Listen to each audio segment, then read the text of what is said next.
وہی سارے کی بورڈ وارریئرز جو ہیں وہ سنم جاوید صاحبہ کی اس بات کے نتیجے میں انہوں نے پلٹ کر ان کو جواب دینے کے لیے ان کی کیریکٹر اسیسینیشن یعنی کہ کردار کشی شروع کر دی. یہ باتیں تک ہونا شروع ہو گئی کہ جی مجھے پتا ہے تمہارا سپلائر کون ہے. کھٹیا باتیں جو ہیں سنم جاوید صاحبہ کے حوالے سے شروع کر دی گئی. اور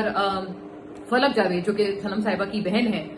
وہ بھی ظاہر ہے وہ بھی یہیں میدان میں انہوں نے کہا کہ جی یہ بڑا برا لگ رہا ہے اور اس کو یہ بڑی خراب لڑائی ہے اور اس میں سارا کچھ ہے. لیکن ان فلک جاوید صاحبہ نے بھی جو پی ٹی آئی کے کئی لوگ ہیں ان کی انہوں نے بالکل نہ پولیں کھولنا شروع کر دی, اسکرین ریکارڈنگز لگانا شروع کر دی کہ جب پی ٹی آئی کے لوگ ان کی تصاویر کے اوپر کامنٹس کر رہے ہیں اور وغیرہ وغیرہ اور ان کے ساتھ ایک تھوڑا سا فری ہونے کی کوشش کر رہے ہیں, وہ انہوں نے جو ہے کھل کے وہ اسکرین ریکارڈنگز کر کر کے لوگوں کی لگا دی. اور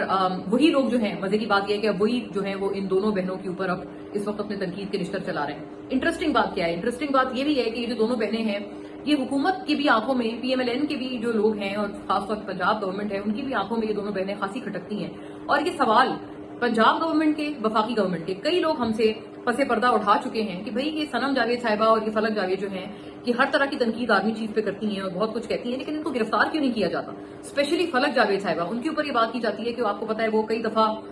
فلک جاوید صاحبہ نے از خود مریم نواز صاحبہ کی بھی کردار کشی کی ہے, ان کے کردار کے حوالے سے بڑی عجیب مایوب سی بھونڈی قسم کی باتیں کی ہیں. سو یہ بھی بات کئی دفعہ اٹھائی جاتی ہے کہ وہ جو فلک جاوید ہیں ان کو تو ایک دفعہ بھی گرفتار نہیں کیا گیا, وہ تو سرے سے کبھی گرفتار ہوئی ہی نہیں ہے, ان کی گرفتاری کیوں نہیں ہوتی؟ سنم جاوید صاحبہ بھی جب سے وہ رہا ہے, ضمانت پہ باہر ہیں, وہ ظاہر ہے بڑی کھل کے بات کر رہی ہیں, کھل کے وہ آرمی چیف پہ بھی تنقید کرتی ہیں, بہت کچھ کہتی ہیں, مریم نواز صاحبہ پہ بھی تنقید کرتی ہیں, لیکن ان کی بھی گرفتاری نہیں ہوتی. تو اس بات کو لے کر میں نے پچھلے ویلاگ میں بھی ایک میں یہ تذکرہ کیا تھا کہ اس بات کو لے کر تو مسلم لیگ نون کے اپنے لوگ بھی بڑے جو ہیں پریشان ہیں کہ بھئی یہ کیا چکر ہے کہ ان دونوں بہنوں کو کوئی گرفتار ہی نہیں کرتا, یہ جو مرضی کہہ دیتی ہیں, جو مرضی کر دیتی ہیں. اب کیا ہوا ہے کہ وہ جو دونوں بہنیں ہیں وہ ظاہر ہے انہوں نے ڈیمسیلز پارٹی کے اندر یعنی کہ علیمہ خانم صاحبہ از خود عمران خان صاحب کی جو بہن ہے ان کے اوپر جو ہے سخت ترین تنقید کے نشتر برسانا شروع کر دیے ہیں. اور پلٹ کے میں اس بات کی بھی مذمت کرتی ہوں کہ ان کے اوپر بھی بہت گھٹیا قسم کی کردار کشی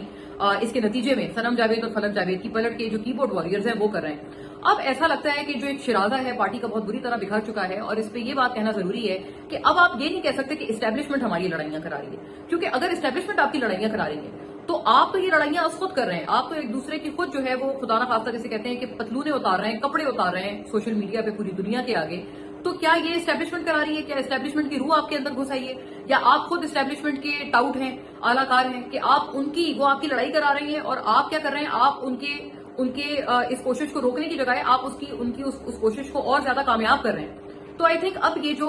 فضول قسم کا ایک بیانیہ ہے نا جو پی ٹی آئی والے کہتے ہیں, اس طرح کی ایک کتے بلی والی لڑائی کے بعد آپ لوگ یہ نہیں کہہ سکتے کہ ہماری لڑائی اسٹیبلشمنٹ کرا رہی ہے, ورنہ ہم لوگ تو آپس میں جو ہیں وہ بڑے کوڈی ہیں.